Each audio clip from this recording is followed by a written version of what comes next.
welcome back. For at least the last 15 years or so, within the national security world, there's been an awareness of the importance of cybersecurity, cyber warfare, cyber risk in general. And in the last year or two especially, the rest of the broader public has caught up. Certainly 2011 was the year of the hack, with so many high-profile incidents. And this year, Congress has caught up.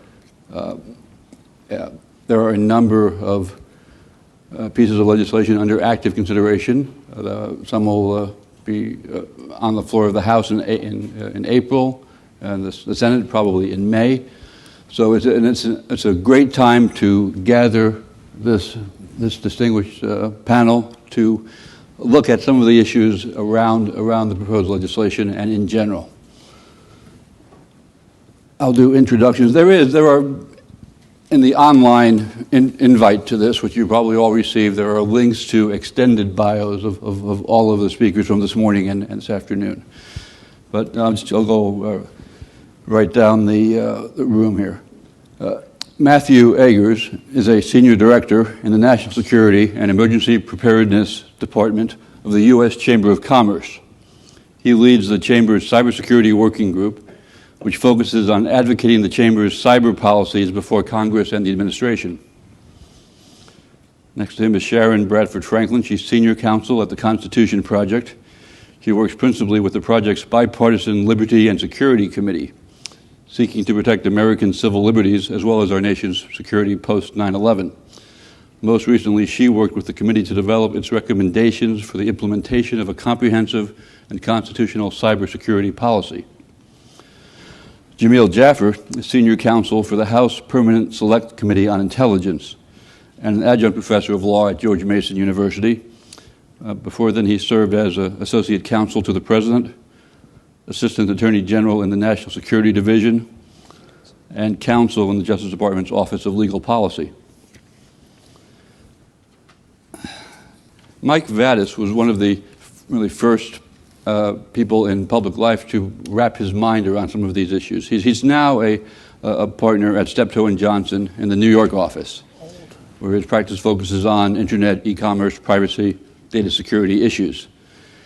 He was the founding director of the National Infrastructure Protection Center at the FBI, and that was the first government organization responsible for detecting, warning of, and responding to cyber attacks.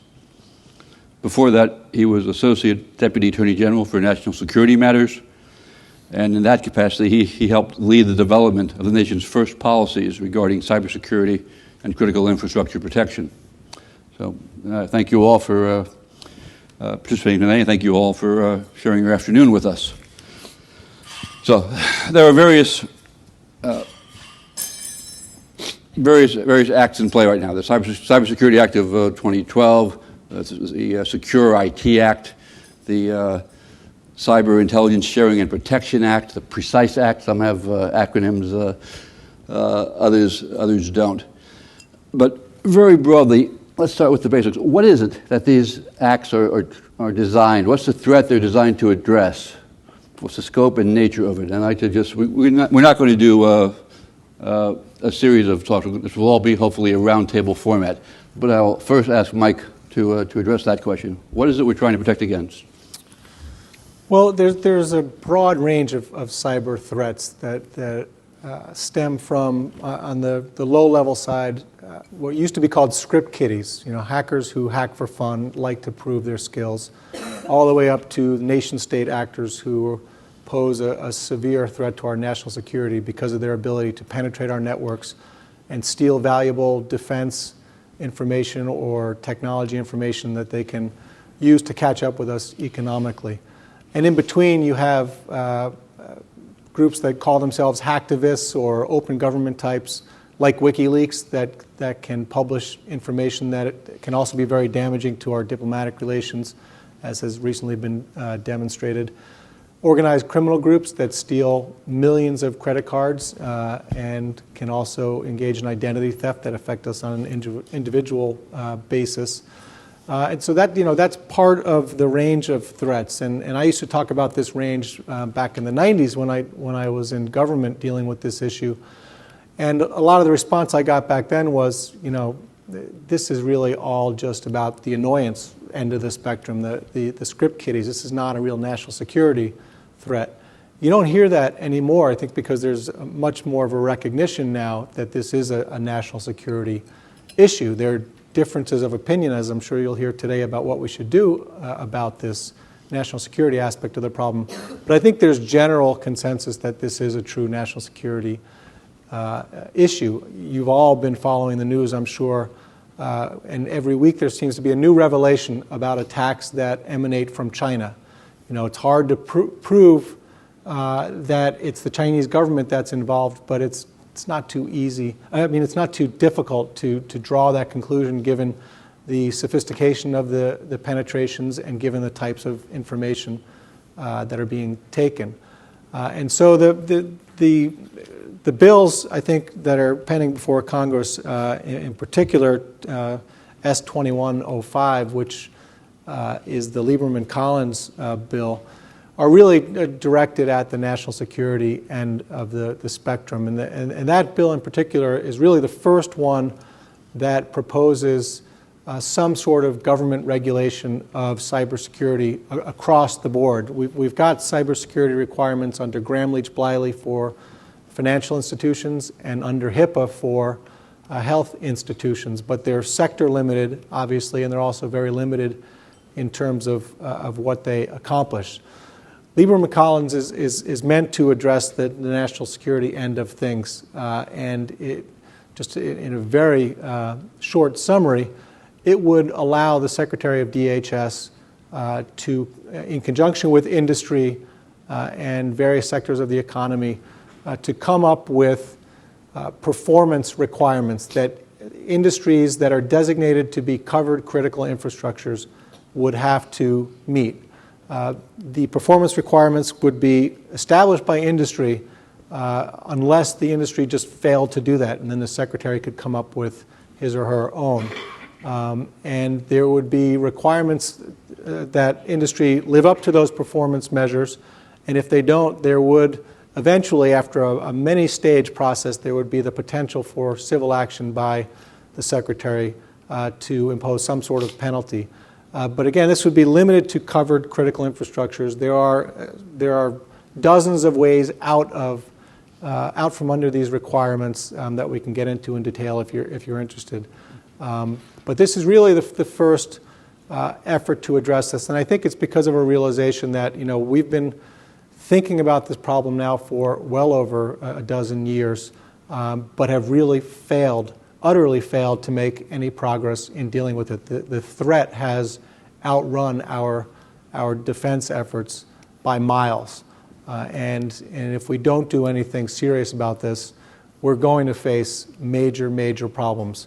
Not just espionage of military technology and things like that, but a devastating, destructive attack on our electrical power grids, on our communications network, on our financial institutions that don't just cause inconveniences, but can bring our economy to its knees. So, Mike, would you agree that Stuxnet really was a game-changing event a couple of years ago? That was the malware that shut down, not to some level, affected the Iranian nuclear reactors. I think I think that's a good point. It probably is, even though I think all of us would agree that that was likely the product of the good guys. I think it showed people that there is a real power here through cyber means to have a destructive effect.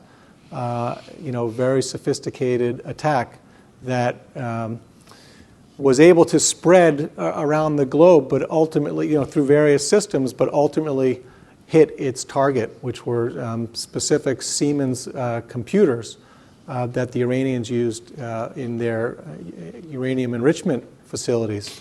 So if the good guys can do that, there's no reason to believe that the bad guys can't do something very similar, but less targeted and against us. Is it also true that now that virus is in the wild, that although you may have been very intelligent to design it, you don't have to be so smart to replicate it? Yeah, unless it was designed in such a way that it's hard to reverse engineer or build upon, and I just don't. I haven't I don't know whether that's the case, but that risk is a good example of the potential for blowback that comes from developing our own offensive cyber capabilities. And one of the reasons I think we haven't really deployed those capabilities very much, if at all, is that we haven't figured out how you deal with the blowback or the secondary and tertiary effects. If we take down an adversary's electrical power temporarily because we want to shut down their anti-aircraft capability leading up to a kinetic strike, what effect does that have on civilian hospitals and things like that, or on the financial institutions in that country, and which will have ripple effects onto our own financial institutions.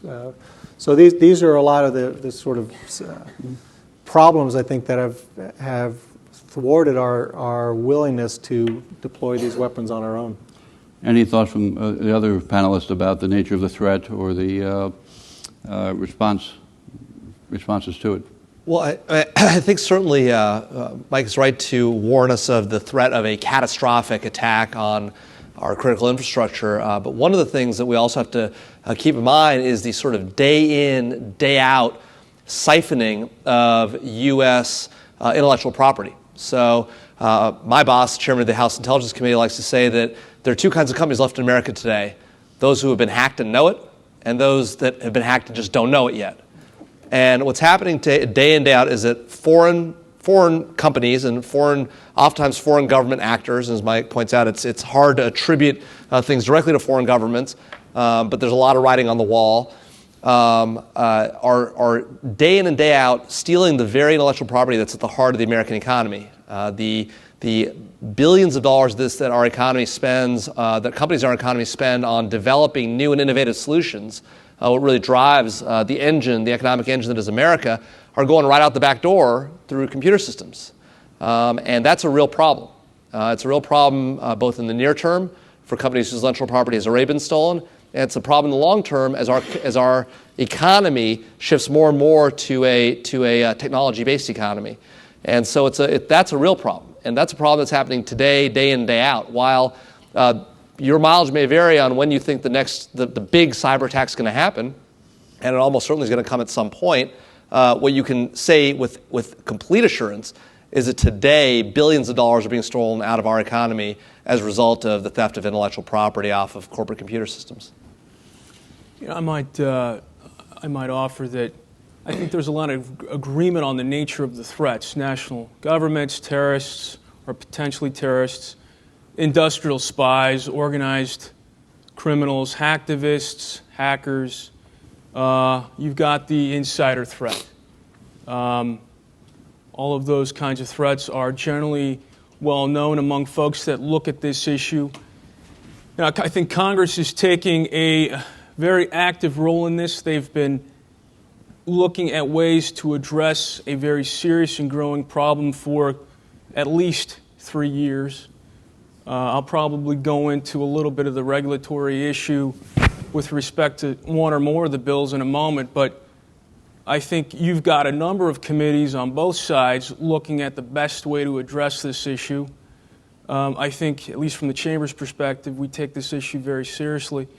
And we're always looking for the best ways to impart to our members the kinds of things that they need to do to protect their information, protect their systems, know the kinds of information that they've got on their networks, and take appropriate actions to secure that data. I think in terms of where we are, we've got 2 chambers of Congress kind of primed in the near run to take action.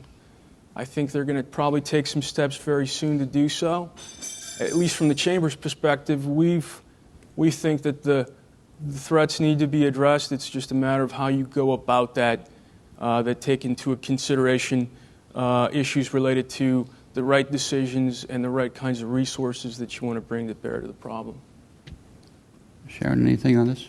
I would agree with that type of a framework. The threat, my colleagues have talked about a bit, but the issue before Congress now is that existing law doesn't really allow the government and the private sector to work together in ways that they need to do to best protect our networks, both government networks and private networks.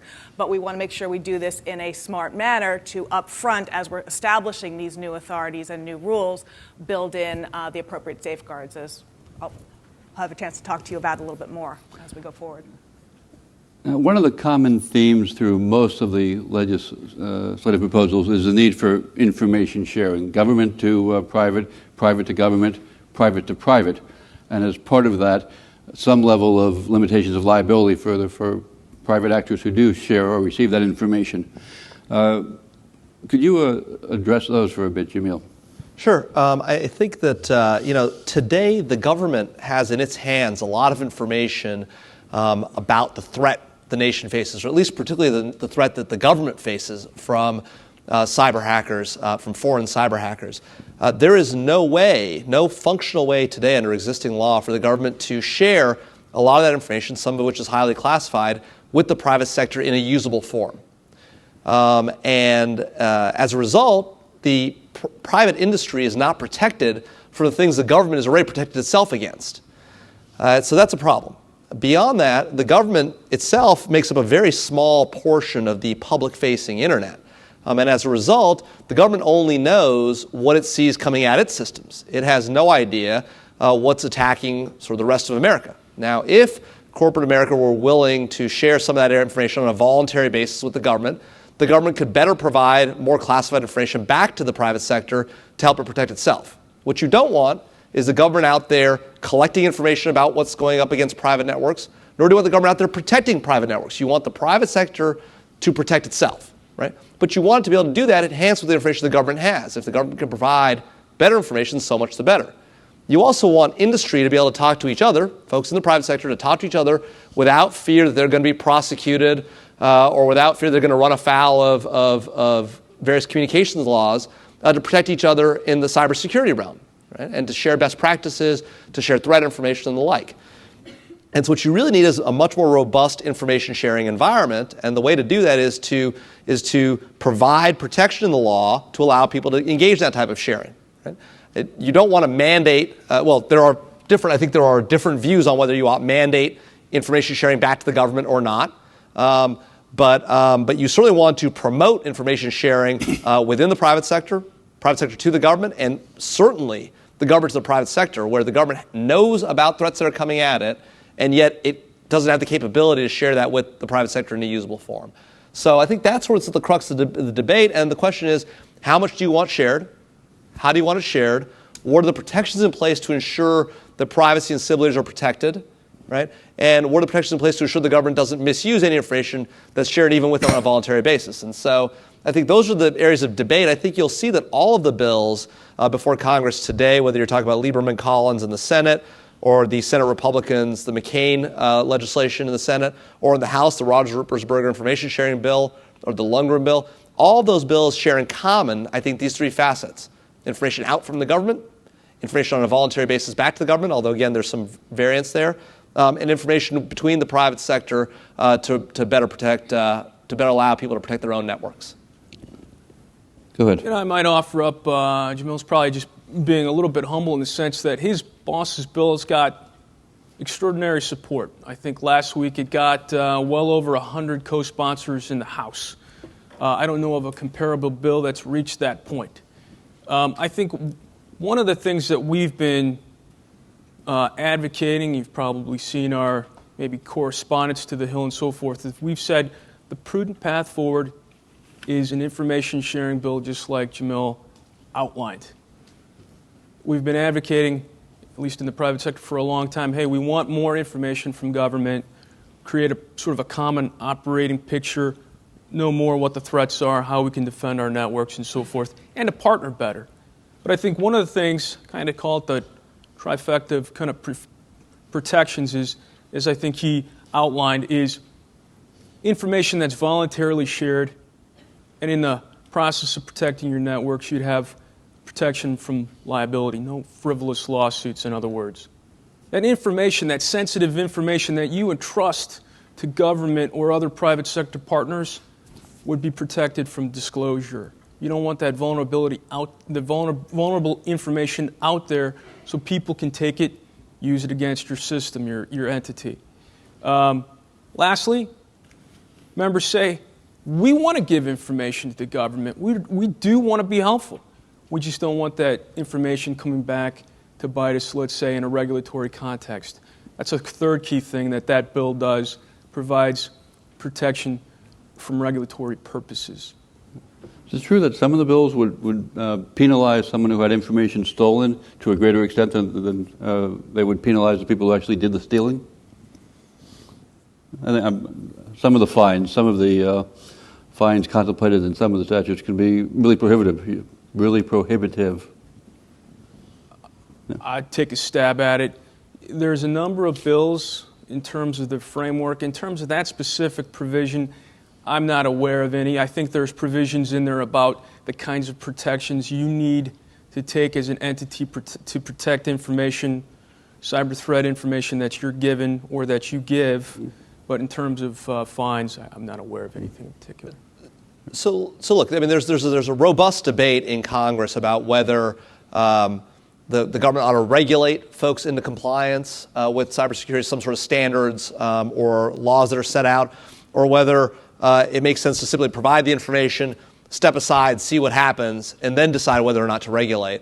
Of course, in the regulatory space, regulations mean little if you're going to regulate without some sort of penalties. And I do believe that some of the bills, I think Mike mentioned the Lieberman-Collins bill, involve some regulatory pieces to them. And those regulations mean little if they don't come with some teeth. So if you believe a regulatory framework is necessary, then you want to have teeth in them. Now, the measure of how much of a penalty you might put in, how that might take place, whether it's through including provisions to allow people to sue or actual government penalties, or allow the government to sue. There's a range of thoughts you might have on that once you've decided the right approach is to regulate. And so I'm not sure about the details of how it all plays out, but I think that's sort of the big debate on the Hill, both in the House and the Senate.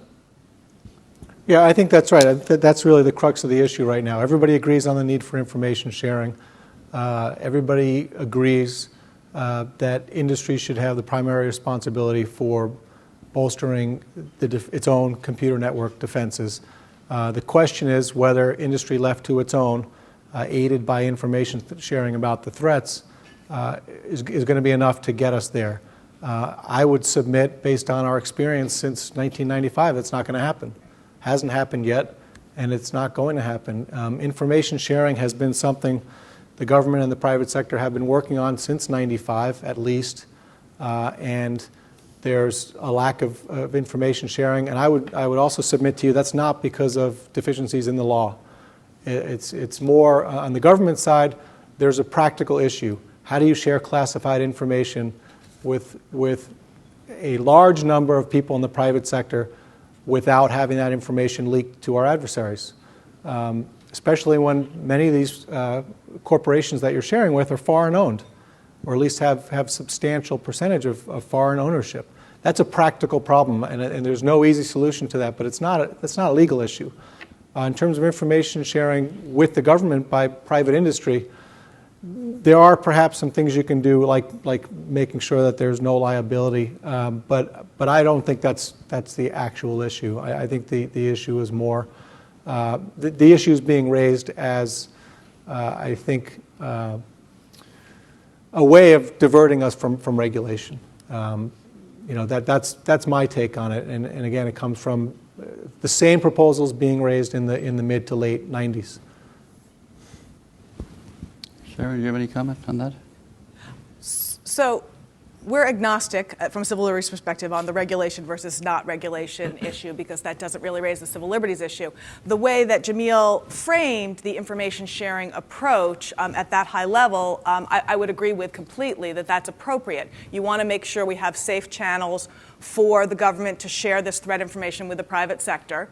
And the information flow in that direction, again, doesn't really raise any civil liberties concerns for us.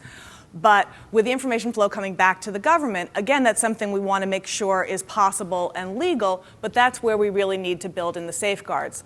The risk is that you basically have a new perpetual government wiretap of all of our private communications. Now, I don't want to suggest for a moment that any of the 4 bills would go that far or create that world, but that's the evil we're trying to protect against. And we want to make sure that we don't basically have this as a time lag. So yes, it's going through the private companies. They're the ones that are turning it over to the government. But if they're basically turning over everything for every purpose to the government, then you do effectively just have a perpetual wiretap with a time lag. So I'd like to talk a little bit more as we go forward about how we prevent that from happening and how we have an appropriate information sharing structure. Sure, and we'll do that. Any other thoughts about either the liability limitations or the information sharing structure? Well, on liability limitations, we haven't gotten into the weeds on that. We recognize that some level of liability protection is needed in order for that to be a realistic option for the private companies to share the information back with the federal government.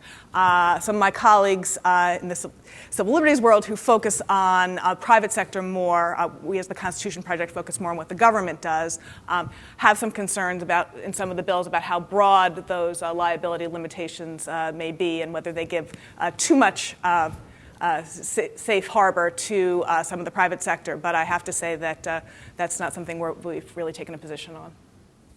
You know, I was just going to throw in there that, not surprisingly, that we think information sharing is the right sort of first step forward. I think we need to kind of jog before we run. I think we do think that, at least the members that I interact with on a regular basis, we don't necessarily see getting, let's say, an information sharing bill through Congress as an easy off-ramp away from regulation. In fact, I think a number of advocates for the regulatory approach think that their concept is sound. We can get into that a little bit, but I think that there's, legitimate interest, or at least legitimate questions that should be raised in terms of assuming that a program that would be set up would be implemented effectively. I think one of the most problematic things that I think would happen if we did set up a program such as under the Lieberman-Collins bill, and I'm sure I'll go into this in a little bit further in a moment, is that we enact a bill, it's not implemented effectively, businesses are contributing vast amount of resources to adhere to compliance. They're pulling from a pool of monies that say, hey, I've got to devote monies to both compliance and monies that I'm going to do real security. And then we've got to come back every 2 to 3 years and embrace a program that may not be working effectively. We've got to come back and say, hey, this is a program that needs to be continued. There is no clinical study that I'm aware of that says that some of the proposals that are being put forward would be effective. So Sharon, you began to touch on this, but now if you could give us some sense of whether any of these proposals raise, I'll use the term broadly, privacy concerns that you'd like to see addressed and how. Absolutely. The answer is they all do. They all have this information share. All the lead bills, the 2 lead bills in the Senate and as well as in the House, have this information sharing approach, which, as I mentioned, the information flow out from the government sharing risk information, you want to make sure safe channels for that. That doesn't raise civil liberties concerns. But when the information is coming back to the government, yes, we got a hit with that threat information you shared with us or other vulnerabilities that they want to share back to the government. That's where there are very serious civil liberties risks. And the answer, though, is not to prohibit that. You want to set that up and have that channel. The answer is to make sure to really build in robust safeguards from the get-go. And Constitution Project's report, which was by our bipartisan Liberty and Security Committee, folks with backgrounds in all 3 branches of government across the political spectrum, and hopefully you picked up a copy, makes recommendations for 3 broad categories of safeguards. First and foremost is robust oversight. We have this new program. We want to make sure we're getting it right and have continued monitoring. And there, all of the bills rely on an entity that some of you may have heard of called the Privacy and Civil Liberties Oversight Board. Well, that could be fabulous. That board was created in its current form by Congress in 2007 and is supposed to have jurisdiction to review the civil liberties implications of national security policies. Bills talk about it having annual Jamil's boss's bill talks about it having annual audits with a public report, which is terrific. The problem is that board doesn't exist right now. We only just in December of this year got a full slate of 5 nominees from President Obama. And only just yesterday, the Senate Judiciary Committee finally announced they're going to actually have confirmation hearings on those nominees. So that's a great step. I hope that we will have the board up and running soon, but as you all know, with the recent controversies over confirmations, that is far from a sure bet. So since we can't at this point say we're going to have a Privacy and Civil Liberties Oversight Board anytime in the imminent future, we need to make sure that there are other provisions to backstop that for effective oversight. Regular reports to Congress. We have recommended in our report, that we have annual audits by the inspectors general of the relevant agencies, again with public reports. So we need to make sure that those provisions are robust and meaningful. If we can get the Privacy and Civil Liberties Oversight Board established, that would be fabulous too.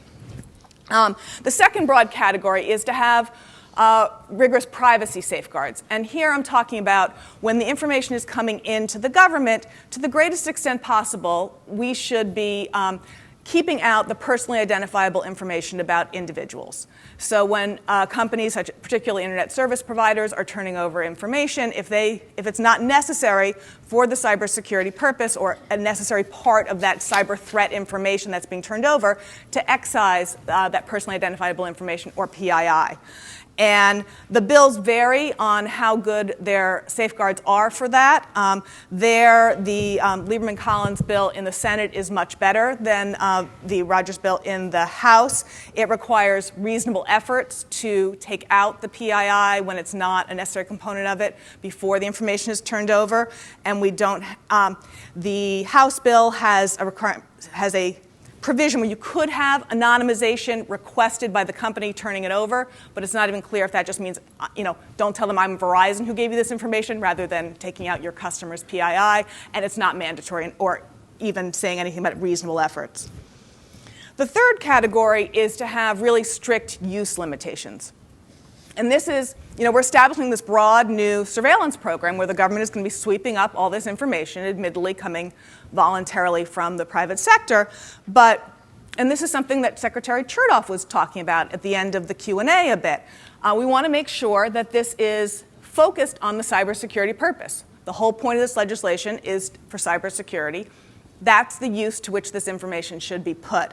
And we need to make sure we have some very strong use limitations in there. So for example, if Verizon is sending over its emails because there seem to be some malware attached and so forth, government gets it and they're looking at this and turns out to be innocuous or maybe not, but says, looks like this particular email user, something suspicious with the finances. Maybe there's some tax fraud going over there. Let's send it over to the IRS and see what's going on.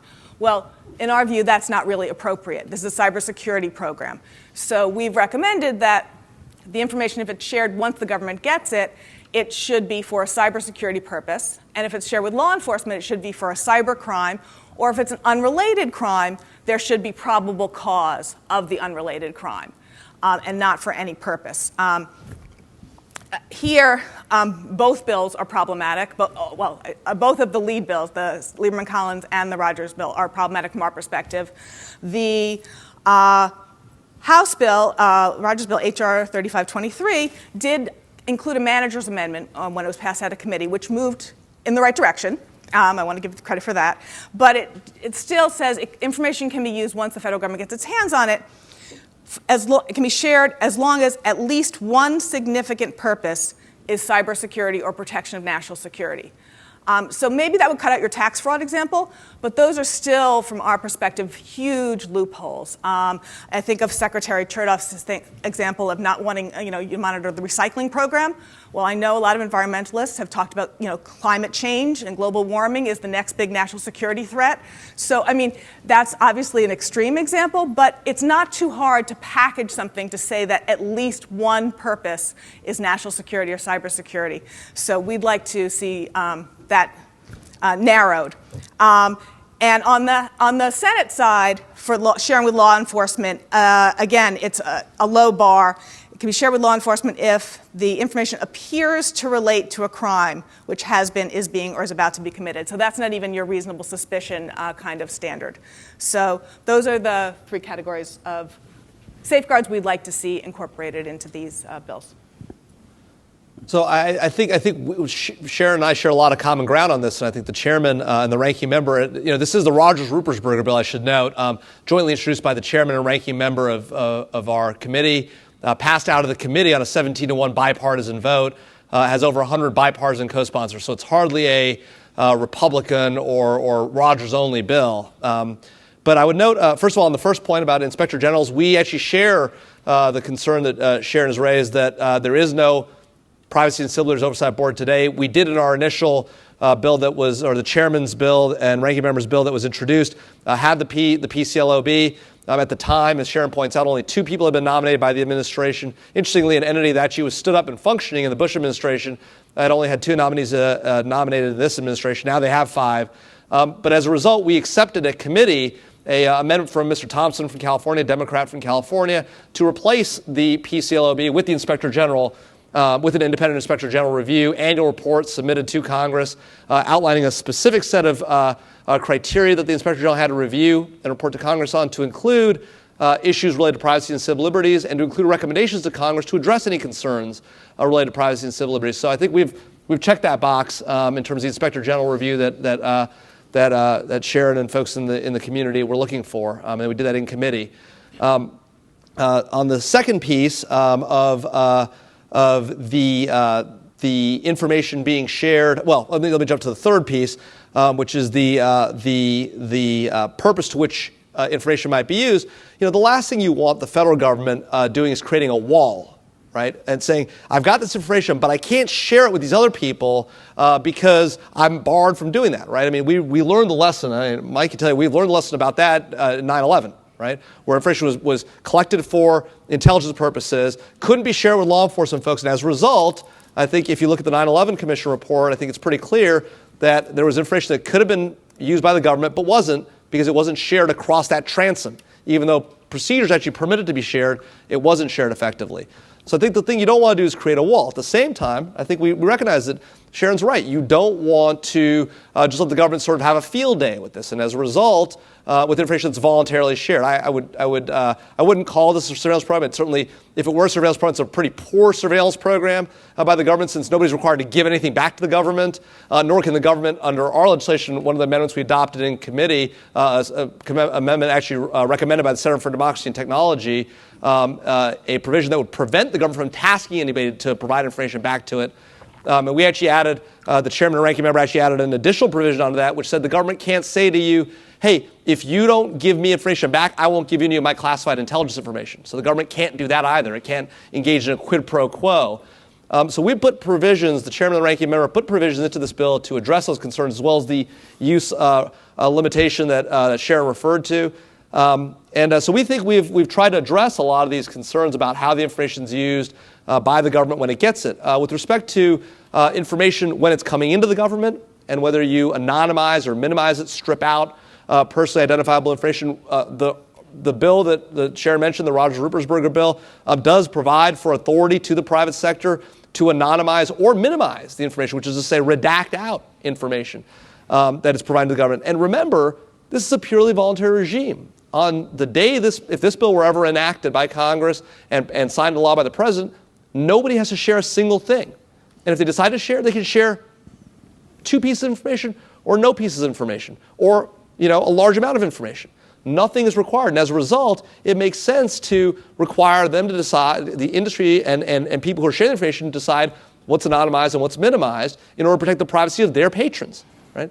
And so that's sort of the way that the bill approaches this. As I say, it got broad support in committee, coming out 17-1. I think in this Congress, it's hard to point to any bills that come out 17-1 or have a broad bipartisan co-sponsorship, and I think the chairman and ranking member are really pleased with that result. How would you, though, compare that? Well, Sharon began by saying that the two main bills were Lieberman-Collins and Rogers-Ruppersberger. Well, I think McCain and Bailey might, who've offered an alternative in the Senate, might have a different view on that. How would you compare the information sharing provisions of your bill with the McCain-Bailey bill? So we've worked very closely with both the Lieberman-Collins folks as well as the McCain folks, the Hutchinson and Chambliss folks in developing their bills. And I think when we began this process, the only sort of document out there was the administration's proposal, and that proposal dealt largely with some small measure of voluntary information sharing between the government and the private sector, from the private sector back to the government, and did not address at all classified information out to the private sector, and did not address at all private-to-private sharing. And if you look at all the bills across the spectrum now, whether you're talking about Rogers-Ruppersberger in the House, Lundgren in the House, Lieberman-Collins in the Senate, McCain, Hutchinson, Chambliss in the Senate, they all cover the same ground. Classified information out from the government, information between the private sector, between private sector entities, and information back to the government. And so I think that, at least in that sense, they share a common framework. The way you do it, what protections you have in place, what you permit, what you don't permit, what you minimize or don't minimize, what you provide liability for or don't, all vary in some level, but they all share a common basis, which is that it makes sense for the government to push information out, makes sense for the government to get information back either on a voluntary or a mandatory basis, and it makes sense for the industry to share its own best practices and threat information amongst itself. I characterize it that way based on what we're hearing about what will be the base bill when they come to the floor. Mm-hmm. But yes, absolutely, there are 4 bills, 2 lead in the Senate and 2 lead in the House. And I would say that actually the other lead bill in the House, H.R. 3674, main sponsor being Representative Lundgren, is probably the most protective of civil liberties. It has the narrowest definition of what information can be shared with the government, really saying that the information has a requirement of stripping the PII from it, and talking about the information being necessary to describe a cyber threat in order for the information to be shared in the first place. One other difference among these bills that is of concern to us is what part of the government or what entity receives this information when it comes in. From our perspective, we'd like to make sure that this is a civilian agency. We're talking about our civilian private networks. The Lieberman-Collins bill has at least the lead agency as the Department of Homeland Security, which is certainly the lead agency for protecting the federal civilian networks. It is now responsible for the main pilot program that has been going on with the public-private information sharing involving the defense industrial base companies. Department of Homeland Security has a pretty good track record with a strong privacy office that has done a lot of privacy impact assessments and demonstrated it understands how to build in safeguards and keep track of these issues and do the auditing of the privacy concerns. And so I think we have a lot greater comfort level with that being at the hub. The Lundgren bill creates this entity called NISO, or the National Information Sharing Organization, which would be kind of a public-private hub. I don't have any view as to that being better or worse than Department of Homeland Security, but in both of those cases, we would have a civilian agency at the hub as receiving the information, which is really important to ensure. The other 2 bills, the McCain being the lead sponsor of the Senate bill and the Rogers-Ruppersberger in the House, have more scope for the military agencies being the recipient of the private sector information coming in, which is another concern of ours. Well, so I wouldn't necessarily characterize it as more scope. Our bill just doesn't say where you have to come into. So you can come into the government if you as a private sector entity are most comfortable coming to the FBI, you can do that. If you're most comfortable coming to DHS, you can do that. If you're comfortable coming to the Department of Agriculture, you can do that. It's all about letting people pick and choose where they come into the government. Right? Once information's in the government, right, obviously the government can and should robustly share information and ensure that everyone has full situational awareness. But it didn't seem, at least to us on the front end, to enshrine where industry comes in the law. And so I think it's not a fair characterization to say that our legislation requires you to come in or provides more scope. It simply is that the bill simply doesn't speak to the question of where industry might want to come in. And again, people's mileage may vary. There are folks who feel more comfortable coming to one agency over another, and you also don't want necessarily to force people to all come in through one door, right? That requires people to incur large costs, to shift their current infrastructure. They may have already created mechanisms for sharing information with one entity or another. It seems odd to sort of require them to come in yet again through yet another federal government created organization or hub or entity. And so I think that was sort of the approach that my boss and the ranking member took with respect to the legislation. I don't want to hijack this. Two quick responses. One, happy to have multiple points of entry as long as they're civilian. And the second is, you're talking about the choice of the private industry, but that doesn't necessarily mean that I, as the consumer, as the user of the internet service provider or other, at the consumer level, are making that choice. So in terms of having the safeguards for the personally identifiable information of the actual consumers, we would like to see it be a civilian agency. Matthew, Mike?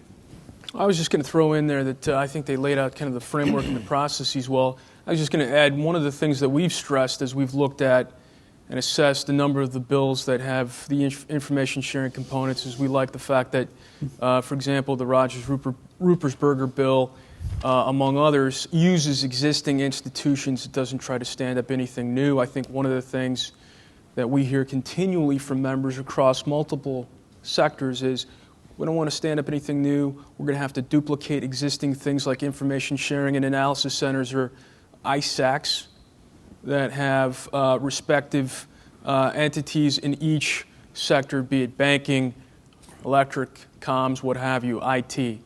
And you don't want to displace some of the efforts, some of the people and capital resources people are putting into those institutions, including entities at DHS, among others. Maybe I can just offer a thought experiment of sorts to put this in perspective. We don't rely on the private sector for our ballistic missile defense. We don't say, for example, all right, we're not going to have NORAD anymore detecting whether ICBMs are coming from Russia or China or somewhere else. Instead, we're going to have Sarah Palin and her neighbors in Alaska let us know if they see Russian bombers or lobstermen in Maine in the North Atlantic. Just voluntarily report to us whether those are coming in. We don't rely on the private sector to do border control. Diners or gas stations near the border to phone the federal government or state and locals if they see someone suspicious coming in for a bite to eat or to fill up their tank of gas. Those are quintessential governmental functions. I think I would venture to say everyone or nearly everyone in this room, whatever your political leanings, would agree those are governmental functions. I think probably all of us would agree, too, that we're more likely to experience a devastating cyber attack than we are to experience a devastating nuclear attack in the near to midterm. And so the question is, if all those things are true, then why are we relying on voluntary information sharing as our principal means of defense against a national security threat? I think there are some explanations. The fact is that the same pipes that carry foreign-based threat to our national security are the same ones that carry our personal communications and things like that. But that still begs the question of whether this is whether it's appropriate and adequate to the threat to rely on voluntary information sharing to do the work of our defense for us. In my personal opinion, the way to deal with this problem, the way to alleviate the burden on private industry and also the threat to civil liberties is to have government more directly involved in monitoring for threats, but very carefully circumscribe what it can do with the information. So if we have civil liberties qualms about people being investigated for things unrelated to national security, whether it's tax fraud or anything else, then draw those lines in legislation and say you cannot use the information you glean from monitoring internet traffic for this list of purposes, or do it the reverse way, more positively. you may only use this information for these purposes, and draw the lines there rather than saying the government cannot be involved in directly monitoring systems. As I said, that also alleviates the private sector from the burden of having to monitor systems if we agree it's a national security issue and it's a governmental function rather than a private sector function to defend ourselves. Well, I think our bill takes a very clear view on that. It is not a governmental function to monitor the internet, nor should it be. We believe that to the extent that private sector companies want to defend themselves, they ought to do it. They ought to do it enhanced with government information. And to the extent they want to voluntarily share information with the government, they ought to do that too. But certainly deploying, as we do at the border or as we do with ballistical missile defense, deploying government agents to watch the private sector internet is not something that I think the chairman or the ranking member are supportive of, nor do I think we would have gotten a 17-1 bipartisan vote or bipartisan co-sponsorship of any legislation that would permit that. So, maybe an interesting thought experiment, but it's not something that we are interested in or in the business of doing, at least from where we're coming from. Let me at least maybe continue with the thought experiment. I think we've got two different things sort of being dealt with here.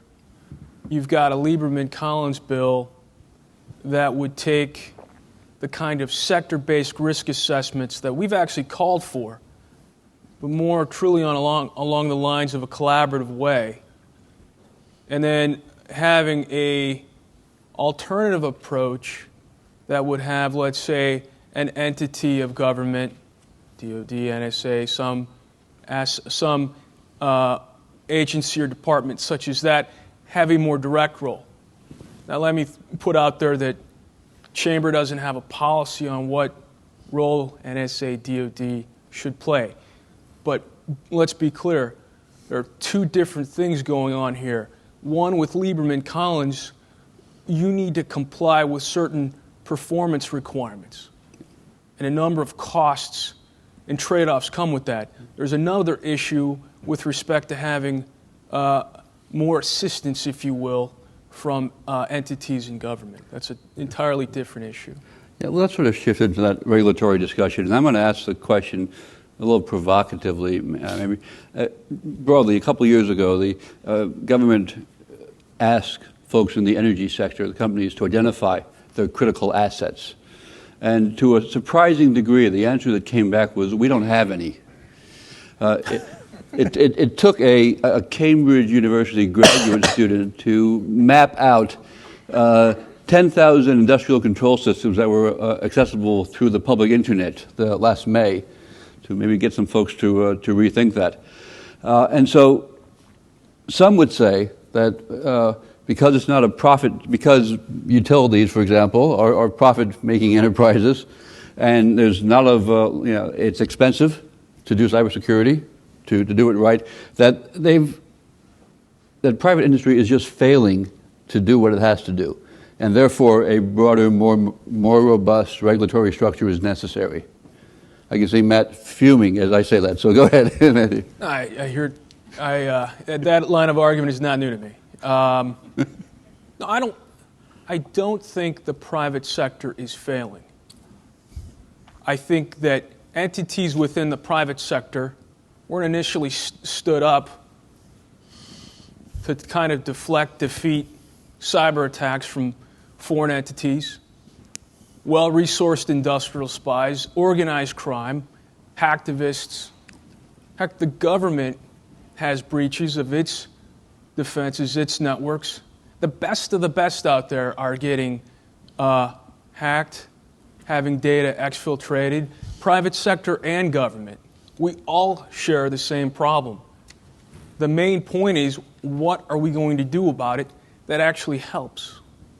One of the key things that we try to communicate when we're, let's say, on Capitol Hill talking with staff and members is, are you asking the question, what would actually help you? If I may, let me just kind of take the liberty of walking through some of the core concerns that we would have with the lead regulatory bill in the Senate, the Lieberman-Collins bill. And let me say, for example, that the bill has about 200 plus pages. It's got a number of elements that we actually like. Promoting information sharing, facilitating international norms, and R&D, but the beating heart consists of a regulatory approach. Let me just kind of, if you bear with me for a second, let me tick off a few. Section 102. The bill would require DHS to conduct sector-by-sector risk assessments, considering matters such as the actual or assessed threat, including adversary capabilities. There's more requirements related to that. And by the way, DHS would submit these risk assessments in a classified or unclassified form to the President, appropriate federal agencies, and congressional committees. I don't know if some of you are with companies and so forth, but that would put a lot of your sensitive information potentially at risk for being publicly disclosed. Section 103. The assessments of companies by sector are meant to tee up or designate whether a company's systems or assets, and those are the two key things that are being looked at, are covered. Critical infrastructure, what you'll hear is CCI. Parenthetically, you'll be pleased to know that if a company disagrees with the designations, you're allowed to appeal to a federal court. Sections 104 and 105. I'll be finished in a second. The designation of CCI is just the start. DHS must also develop cybersecurity performance requirements for each sector, as we've noted, requiring owners who would be consulted with to mitigate any identified risks. And then you'd have to promulgate regulations to carry out these activities. You've got to certify to DHS annually that you are implementing security measures that satisfy these regs, or submit a third-party assessment. And you know what? I'm only at page 25 of the bill. Page 25 features enforcement provisions. I read an op-ed in the New York Times a couple days ago saying that these performance requirements are non-compulsory. You don't have to do it. Really? Enforcement provisions, including providing for civil penalties for critical infrastructures that fail to adhere to the regulations. Still just page 25 of a 200-page bill. In short, the bill would allow DHS to regulate a wide number of critical infrastructures, from banking to water. Businesses, the people that know how to protect their networks best, would be compelled to focus on compliance as opposed to security. And we think, check the box security certification regimes won't be able to keep up. Who thinks really we're going to be able to keep up with the rapidly changing threats? Most of my members will say, hey, anything we're going to be asked to do, we've already thought of it. Make no mistake, I think it would cost businesses a considerable sum. And that's not the only thing that costs. It's the decision-making processes. Not to mention, we really haven't had a cost assessment of what it would cost the federal government to do this. Last point, and I'll finish, is how do we know why we should just question the basic assumption that this program would be implemented effectively?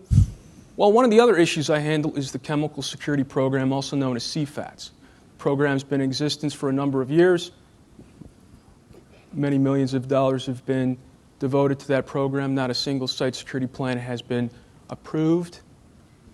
One of the challenges that we've faced is the advocates of the regulatory approach say, it's going to be flexible. You get to have a lot of decision-making authority in terms of how these standards are implemented. But we've got things related to inherently safer technologies, how a background check of a facility would be implemented, to tell us that it wouldn't necessarily be flexible. You would be told essentially what to do. I'll finish. Anything, Michael? No? Is a fair comment that by the time something has made its way into the CFR, the hackers are 10 generations beyond it? He gets the argument, right? The delay in the regulatory structure makes it all but useless. So.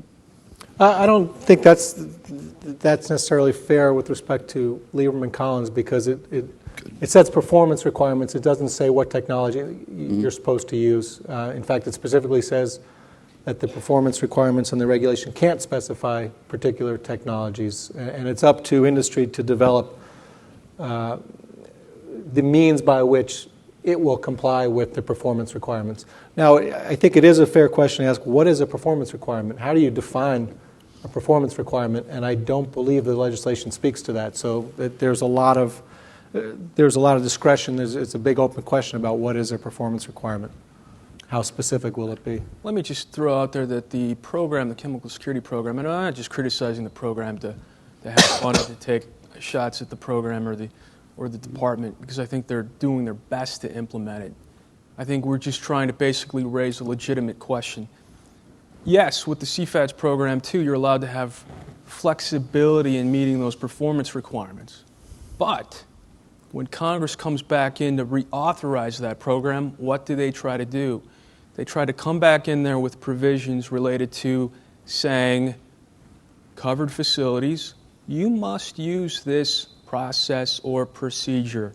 So one of the things that's concerned me most about this isn't that I think Senators Lieberman and Collins and other advocates have it out for the business community. They don't.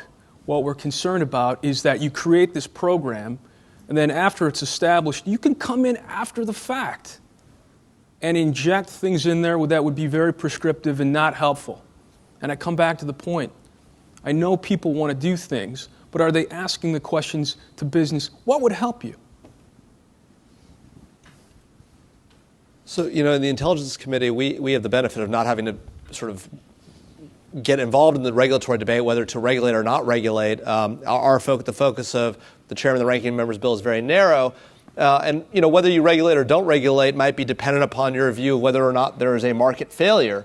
And again, there's a robust debate, I think, in Congress about whether there is or is not a market failure, and if there is, what you do about it. But what I think everyone on this panel can agree, and I think what all the bills agree with, and there's a broad bipartisan consensus with in Congress, is that whether or not there's a market failure, there's an information failure. Right? The government isn't sharing what it knows. Private industry isn't able to effectively share within industry what it knows. And to the extent it's comfortable doing it, it doesn't feel comfortable today because of the legal superstructure sharing information back to the government. And as a result, at the very least, whether you think you ought to regulate or not regulate, I think everybody agrees you got to do something to get past this issue of information sharing. And at least let that flourish and happen. And whether you regulate or not, separate issue. But at the very least, information not be shared. Now, in the regulatory framework, there's a couple of related questions. One is DHS really up to the task? I mean, can they do anything? And then that leads you to a very controversial question, and that is what, if any, should be the role of the National Security Agency in cybersecurity. You can't help but notice that when, first, the NSA hires more mathematicians than anybody in the world, it's said, and has the best computer talent in the world, it's said, although it's hard to imagine how that works with given all the money that can be made legally or illegally in the private sector on the computer side. But with all that, what should the role of the NSA? Let me mention, it's interesting that Google, when it had a serious problem, who did they call? They called the NSA. Now, the argument could well be that what they really wanted from the NSA was permissions to violate the laws of a dozen countries to trace something back. But in any event, there was a case of a public-private partnership for sure. Question, what should be the role of the NSA in all of this? Anyone? Well, I can offer the menu of options and then let other people decide what they should be. Currently the NSA is responsible not just for signals intelligence, but also for maintaining the security of classified systems in the government. That latter part of the mission could theoretically be extended to the private sector in more limited fashion. One of the ways it could help bolster the cybersecurity of the private sector is sharing information about best practices, sharing information about the threat. And I think that's what all the bills we're talking about would do to some extent without specifically saying so.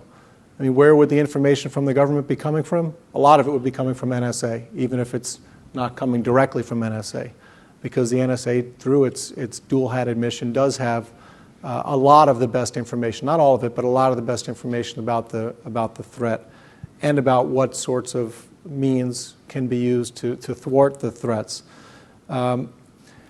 The other area that the NSA now has responsibility for, because it houses the new cyber command, a relatively new cyber command of DoD, is the offensive piece. Many people have said, we're never going to have a good enough defense. It's simply too hard to defend. And I think Matthew was getting at this when he said, look, nobody's doing this well. And I think that's right. And part of the reason is, probably the biggest part of the reason is, it's really difficult to play defense given the fundamental architecture of the internet. And so some have said the only way to stop this, best defense is a good offense. Shut down the networks where the attacks are coming from. It's nice in theory. I'm not sure it's viable at this point in our history because it's too difficult to attribute the source of an attack or attribute an attack to its source. But at least theoretically now NSA has that mission and it could be responsible for defending us by engaging in offense. And then the last item on the menu would be the one that probably very few people would like to try, but it's again, it's at least a theoretical option, and that is to have NSA be the entity that monitors internet traffic, at least internet traffic that's coming from abroad, to detect the incoming digital bombs or the digital spies, as it were, and to be responsible for cutting them off. In some ways, this would be an extension of the Einstein project that the Bush administration designed and implemented, which has NSA intimately involved in monitoring traffic to government agencies. And I think the thought always was that that was really a pilot program for a broader program that would include the private sector. That obviously hasn't happened. It's obviously controversial, but that's at least another theoretical role for NSA, which raises all sorts of alarm bells naturally.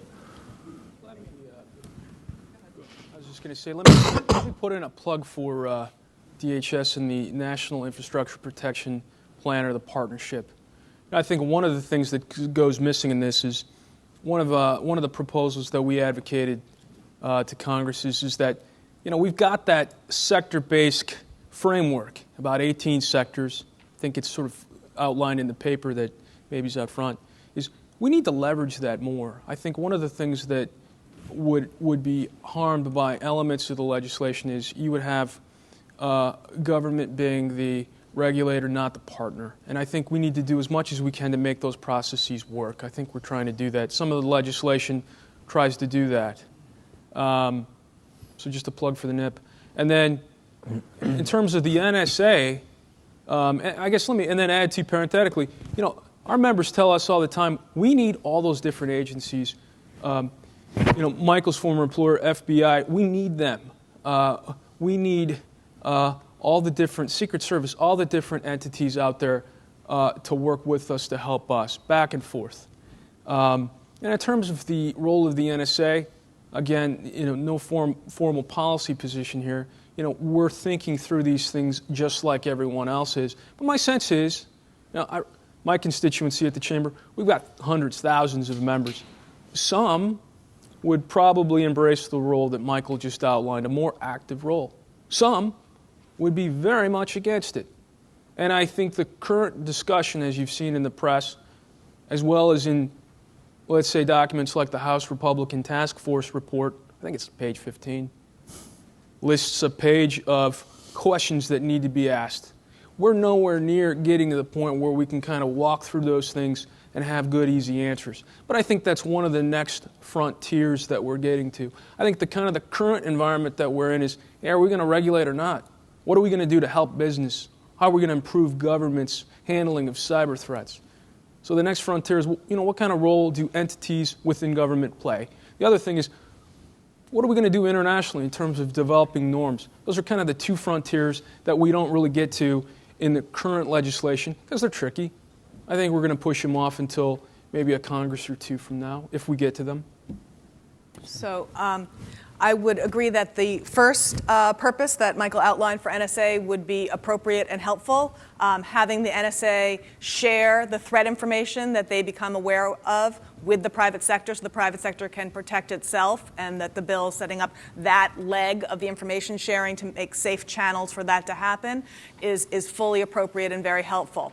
But what we don't want is NSA to be the recipient of the information coming back. Under the Einstein program, actually, at least according to the public privacy impact assessments put out by DHS, it's a U.S. CERT, an arm of DHS, that's actually the lead arm, and NSA is only providing that role of sharing the threat information. They're not the ones that are monitoring even the civilian federal networks, at least as far as is disclosed to the public.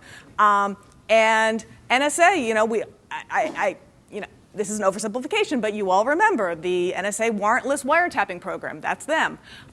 This is not the agency we want to be the first recipient of information coming in from the private sector of our personal electronic communications and emails.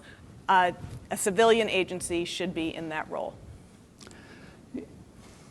So we'll go to Q's and A's in a minute, but here's the sense that I'm getting.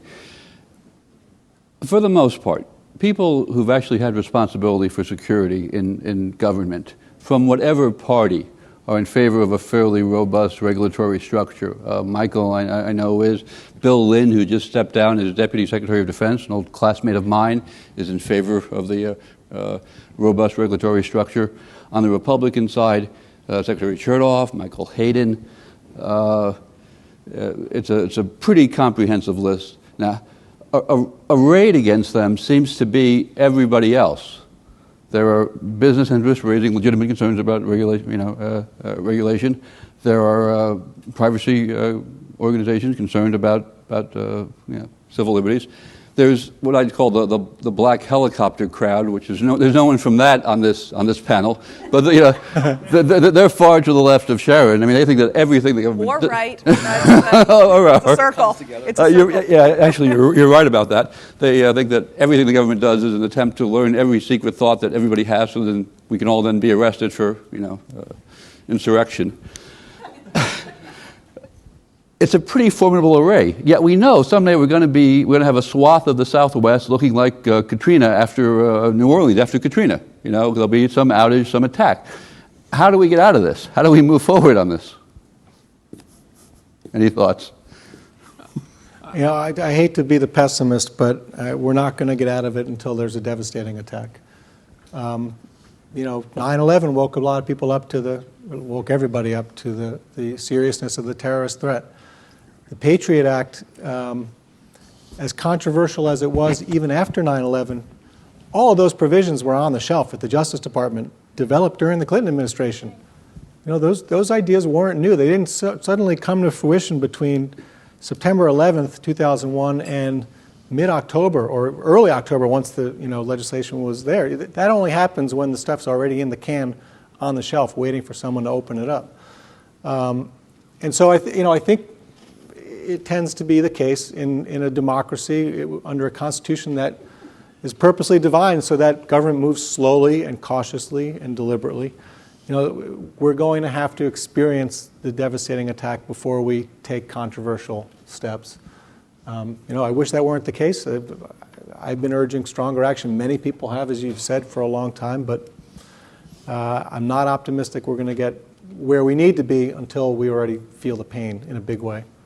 I certainly hope you're wrong. Patriot Act being a perfect example from my perspective of how we do not legislate wisely in the immediate aftermath and disaster of an attack and don't think things through and build in safeguards. So now would be a much better time when we have the fullness of debate and can try and do this in a smart manner to balance all the concerns at stake and get something in place. But I could not agree more. I was just going to say, I hope that we at least, baseball season just started, right? I hope we focus on maybe getting a base hit. I think one of the things that we've tended to do with legislation, because it's popular and you got to gather a lot of votes to pass bills these days. If it was football season, I would have said, let's get a first down. But you know what? I think we've got measures out there, like the Rogers-Ruppersberger, that you can use as a means to start to make improvements, see if things work better before we layer on a new program that's frankly unproven. I think, if anything, I'd come back to is, how do you know that while we don't disagree with the threat, I might maybe disagree with maybe the potential severity of it under certain scenarios, probability, but I think we agree on the threat. What we do about it is what's key. I think what concerns me is we're going to maybe create a program based on passions and headlines, and then we're going to have a program that's maybe not effective. You're having businesses devote resources to compliance and things like that rather than saying, hey, I'm doing everything I can with a limited budget to protect my networks. And then we're going to have to come back every 2 years and say, hey, we don't really like this program because it's not working, it's not helping us, but we still have to give it policy and political support. I think we'll go to some questions, if there are any, from the audience.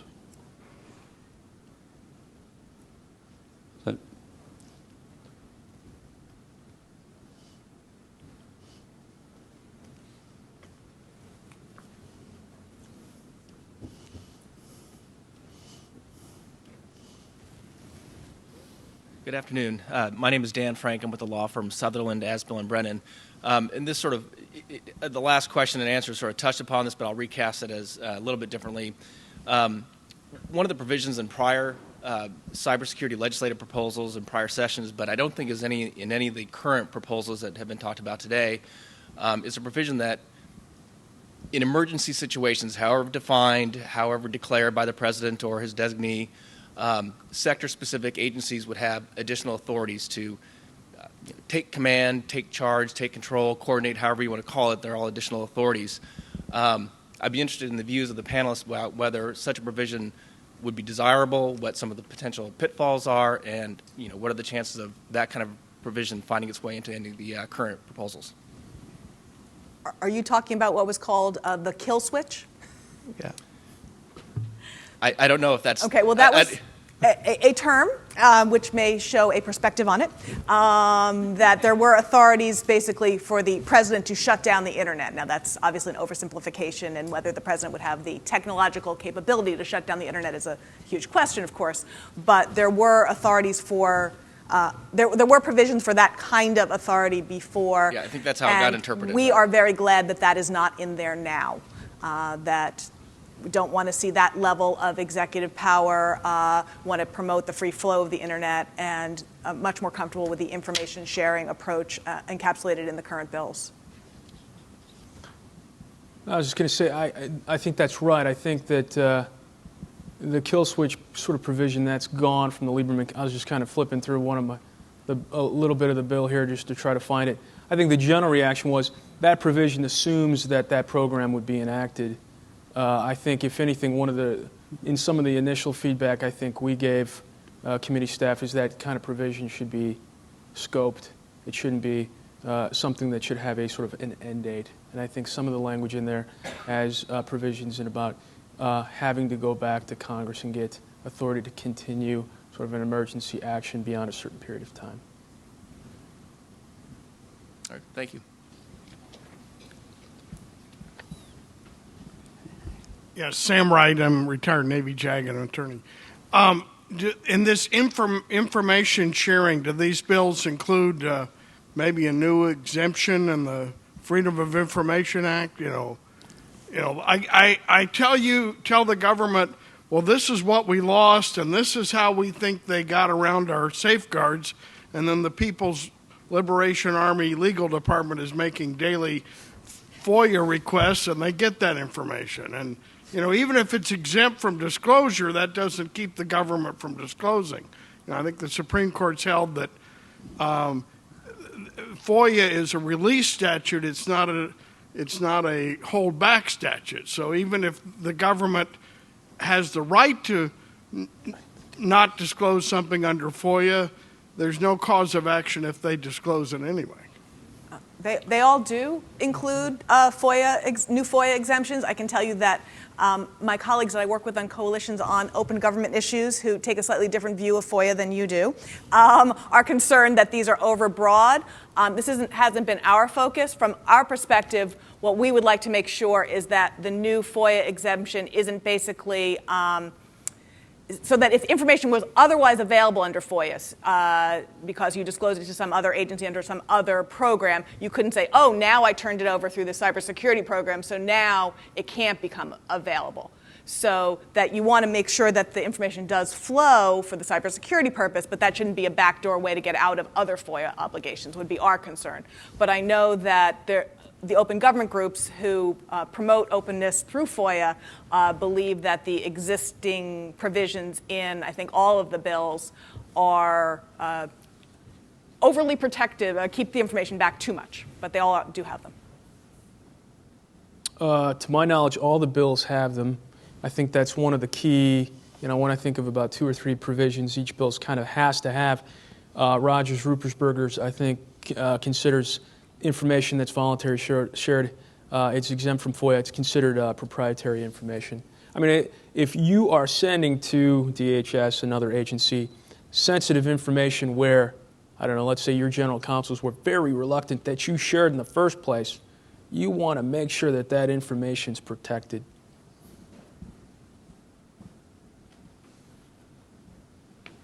Any concluding thoughts from any of the panelists? Likely done. Go ahead, anyone? Question then, any chance that an information sharing only act will be put to a vote? Jamil's the best one to answer that. I'm certainly not the best one to answer that. Jamil, no. Sorry. I meant in the Senate. Oh, the Senate. The Senate. All right, never mind. I would think there's a good chance of that just because that's the common ground across the 2 lead bills. And Jamil, any insights on the House?